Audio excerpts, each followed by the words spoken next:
is up, everybody? Keith, aka Gator Guy 231, here to break down Tuesday's Chelsea versus Norwich big showdown on Draftkings only EPL game, which means that we get these huge showdown games. Which, hey, let's take it. This, though, my friends, is a stinker. And actually, I say that wrong. It's a stinker on the field in terms of maybe even watching, because I think it's going to be all one-way traffic. So if you like city games, or you like watching a team potentially lose 3-0, 4-0, and not really have the ball much, this might be for you, because Norwich is already relegated. They have nothing to play for. They actually kind of looked like they had nothing to play for since they came back, even though they were in the relegation battle. So I can only imagine what this is going to look like. The prize pool, though, we have over 9,400 entrants, $15, 120,000 total guaranteed prize pool, 25,000 at first. So hope that somebody watching this video or in the FSI Discord can take it down. With all that being said, let's jump right into the games. And just keep in mind, if you want to join up, get some more content, link is at the bottom in the cheat sheet. All right, so let's pull up the cheat sheet and predicted lineups, and we'll go from there. So Chelsea, it's only a slight favorite, minus 1,000. Minus 1,000, guys. This is just, I don't know if Chelsea is a team that I ever thought would see minus 1,000 in the EPL, yet here we are. 3.5 total. Norwich is plus 1888. So here's the deal, guys.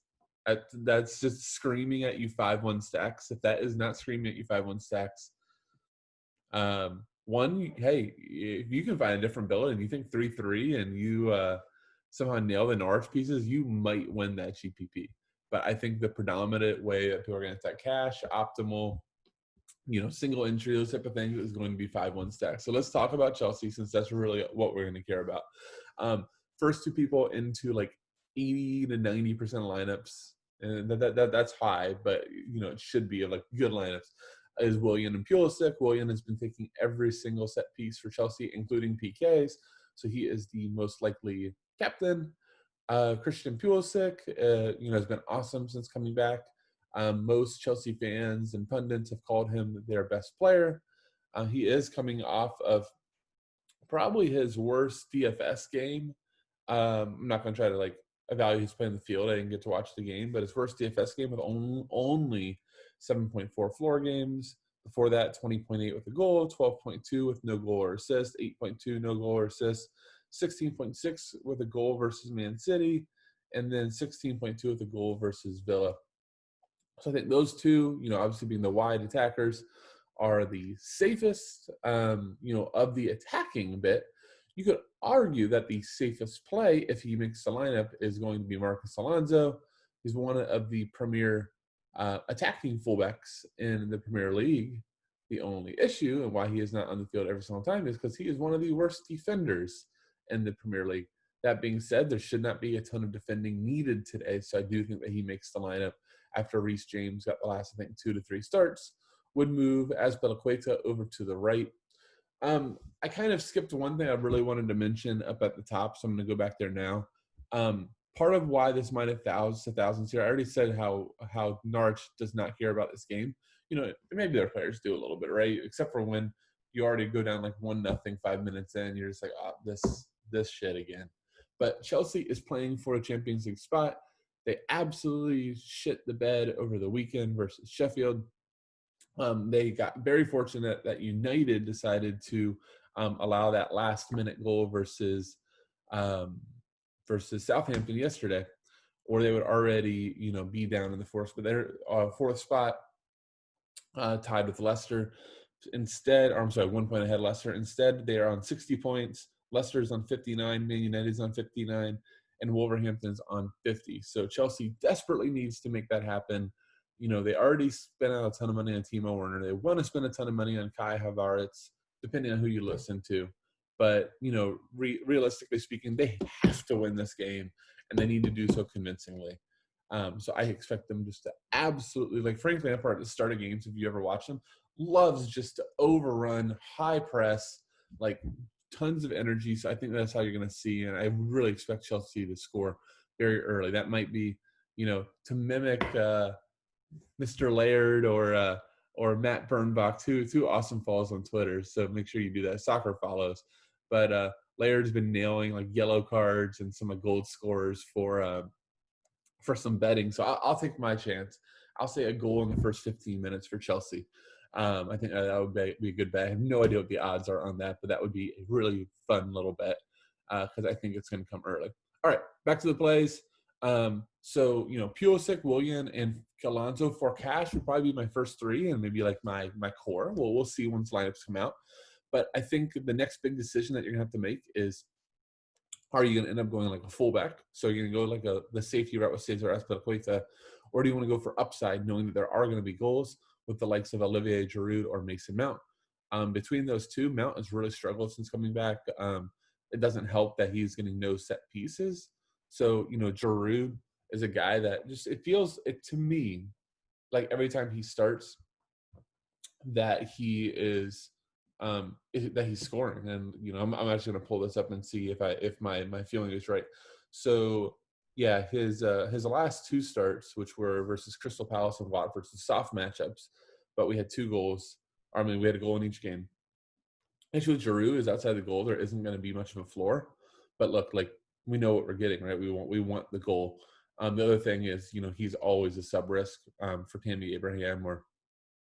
Yeah, pretty much for Tammy Abraham. They're going to do it for swap. I guess they could do some hybrid where they bring in like a Callum Hudson-Odoi and play like Pulisic through the middle or something like that. But I think that Drew's likelihood to score here with how terrible the Norwich center backs are is pretty high. So I don't mind going there at all. Jorginho, whatever, he exists. I don't think it's a slate for him or Kovacic. You can do it, but neither one brings a ton of goal threats in. The other decision I think is Cesar Azpilicueta. I never play Cesar on the left because he's predominantly right-footed and it's hard to get across him. But when he's on the right, he is very, very likely to get good crosses in. So I think you'll see a lot of people in cash with Pulisic, Willian, Alonso, Cesar Azpilicueta, and then just filling it in from there. The other thing that I think you have to decide is, is it a goalie slate? Obviously, we talk about this over and over and over again, and I think it is the most talked about topic in our Discord. But, can I play a goalie?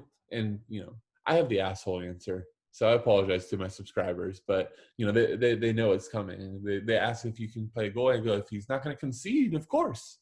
If I knew for certain if a guy was going to concede a goal, I'd be really good at this and I would make a lot of money and I probably wouldn't be doing free YouTube videos. That said, I don't really see the easy route to Norwich scoring. Since coming back, we have, I'm just going to do a quick count here. They have scored 1 goal. I saw so many goals that they conceded that my eyes were deceiving me, but we have 1, 2, 3, 4, 5, 6, 7. Nope, 6. 6 games, 1 goal. So, should they concede?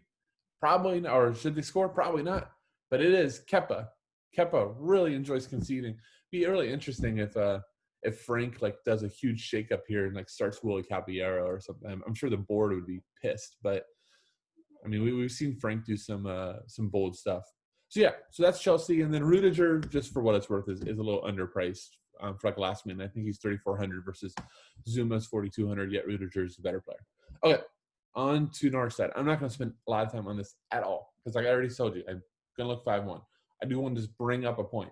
If you do not see any Buendia in, Duda already went back to Eartha on loan. So Kenny McLean, 3K, stone minimum would jump into sets if you do not see Buendia and you saw McLean. So that would be really interesting. Todd Cantwell, who, dear God, I don't know what is going on with the braids or whatever the heck you want to call that. Maybe I think his transfer value went down with the haircut. But that said, he is somebody that a lot of teams in Europe are really interested in. He would also be interesting. He's only 3,400. So I think those are the two Norwich pieces that I am most interested in. Onel Hernandez, if you want to kind of more of a flyer, go for it. Adam Ida. Look at this. I can't help myself. I'm going to is there young player. He's going to be big for them in the championship next year. But if you think Kepa concedes and you want a cheap striker and go for the goal, do it. All right. let's kind of go into some GPP strategies. So I've already kind of mentioned just how chalky Chelsea is going to be. So you have to figure out a way to get off that chalk, or to get into builds that are less duplicatable if you really want to just like get the $25,000 prize. And again, I talked about this yesterday, but if you're paying $15 for a top heavy prize entry, like you need to be trying to win it, not just min cash. Min cash is going to be a negative EV move, and I just don't see how you can play that tournament that much with that type of thinking. Sorry, hit the wrong button here real quick. So, let's just talk about like combos and maybe the ones that will come in under them. So first off, if you want to just, get a little more contrarian, it's just, I think that the easiest way to do it is leave cap. So if you see that I have 800 left over and you like your lineup, just be done with it. Okay. So, rather than spending the extra, $600 to go from McLean to Cantwell, I guess that's 400. Or to a fullback, just leave the McLean spot, or just leave that salary, and that's going to make you a little bit different. It's because people have this natural thing, including myself. I'm very guilty of this. Is going, oh, I have like $800 left over. I liked my lineup, but I have 800 left over. I gotta change this up. So that's a natural way to change up your lineups. Secondly, would just be the captain spot. I think Willian will be the most popular captain. So immediately, I think if you went like a Giroud, I think that will be, a fifth of the ownership at the captain spot that Willian is. You really want to kind of go off the board here. Maybe do something like a center back goal at captain, right? To put Antonio Rudiger there, then stack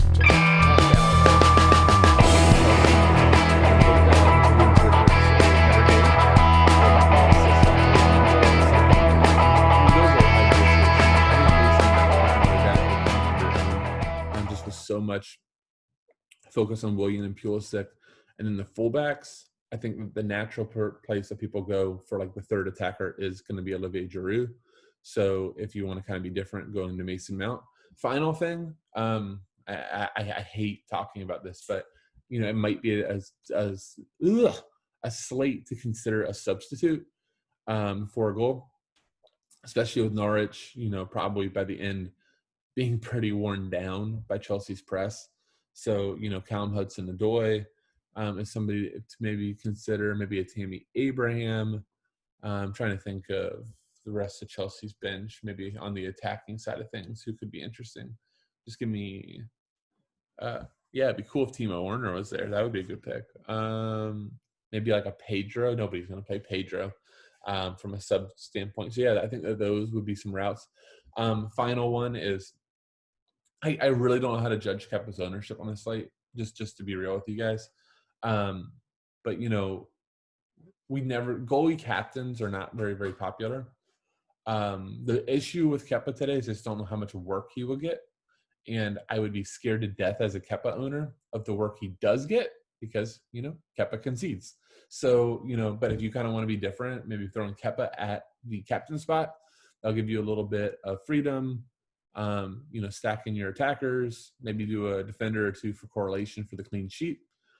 Go from there. I guess just one other idea. I don't really like it, but that might mean that it's good is, with the how favorite Chelsea is and how much action they're going to get, possibly playing Tim Krul as your only Norwich piece. He's going to see a ton of action. Let's say he concedes 4, but gets 8 saves. That's 8 DK. That could easily be one of Norwich's highest scorers. So, or even if he, they give up 3, he saves 5, that's 4 DK. That's not going to kill you. How many other Norwich guys are we thinking that's going to get like 7 or 8? So just maybe think about that. And then obviously if, it's Tim Krul, like one thing we know about Tim Krul is his specialty is saving PKs. So if there is a PK and he gets the PK save, that's an extra 3 DK on top of the save. So it's 5 DK in total for that action. And you can roll. I think that will about cover it. So good luck to you guys. I want to just thank you all once again for continuing to watch. I'm Keith, a.k.a. Gator Guy 231. Good luck today. Take it easy.